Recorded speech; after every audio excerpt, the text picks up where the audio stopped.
Le coup d'envoi de cette huitième et dernière rencontre. Cette huitième journée se clôture ce soir à Coubertin. Le Paris Saint-Germain affronte Aix-en-Provence. Et la défense 0-6 pour Aix. Lucas Ballot de retour à l'aile, ça va de l'autre côté. Et Dylan Nahi, angle très important. Que c'est bien joué cette première attaque parisienne. En faveur des Aixois. Larsen, renversement, on va insister dans le bloc central. Ouais. Superbe la passe, admirable. Et la réussite également avec la barre. Avec peu de mouvements effectués par Wesley sur la feinte. Une nouvelle fois, la régalade de la part de Martin Larsen en mode distributeur efficace. Oh là là, là aussi, à la limite de la reprise de dribble. Mikkel Hansen, en tout cas, c'est ce que supposait et laissait supposer le geste de Nicolas Clerc. Là aussi, le monstre Luka Karabatic. Il a été pris souvent en défaut par Nicolas Karabatic. Cette fois, c'est Sander Sagosen qui s'impose dans le duel. Changement de dispositif défensif. Eh bien, écoutez, là, parfait, ou presque. Et ça va aller vite. Ça va aller vite. Il trouve sur son chemin Rodrigo Corrales qui lance l'offensive derrière. Et en l'espace d'un instant, Paris revient et recolle à 10 partout. Une rotation qui s'effectue. Alors que pour Aix, les rotations sont... Ouais, c'est bien fait, c'est bien fait.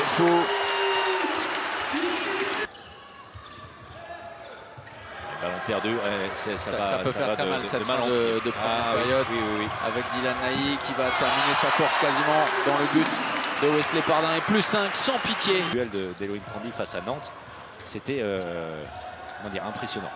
Lui qui parlait souvent du gainage. Nouvel échec, attention, vraiment, ces 12 dernières minutes sont assez catastrophiques pour Aix.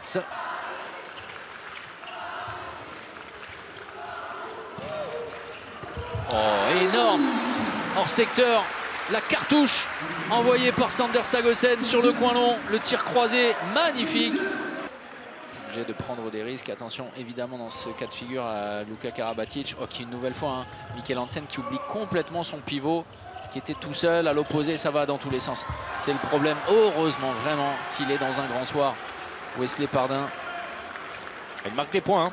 Il marque des points face à des joueurs de top niveau. C'est réellement ce passage en 1-5 qui a complètement détruit l'assise et les attaques. Regardez, une nouvelle fois aixoise avec en plus un Rodrigo Corrales inspiré. Mais oui, personne. Attention, oui, attention, ça peut dérouler. Sans eux, ce serait un peu sans âme. Voilà le tir de Noah Godin, le talent de ce joueur. Et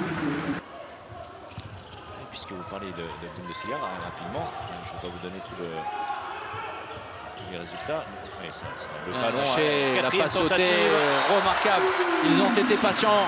On parlait de la performance de Rodrigo Corrales. Et c'est pour ça finalement que l'écart est aussi important à la fin. Parce que tout simplement, Paris a été sans pitié. Oh, superbe. Voilà, magnifique. exceptionnel. Oh. La passe, l'inspiration de Sagosen, alors ça avait été annoncé évidemment, on va revoir tout ça. Regardez, elle est incroyablement tendue cette passe. La prise d'une main pour Gudjon Valor Sigurdsson et derrière la roucoulette. Déculotté, c'est ce qu'aura reçu ce soir Aix-en-Provence en venant ici à Paris. Et une nouvelle fois, le spectacle offert par les Parisiens.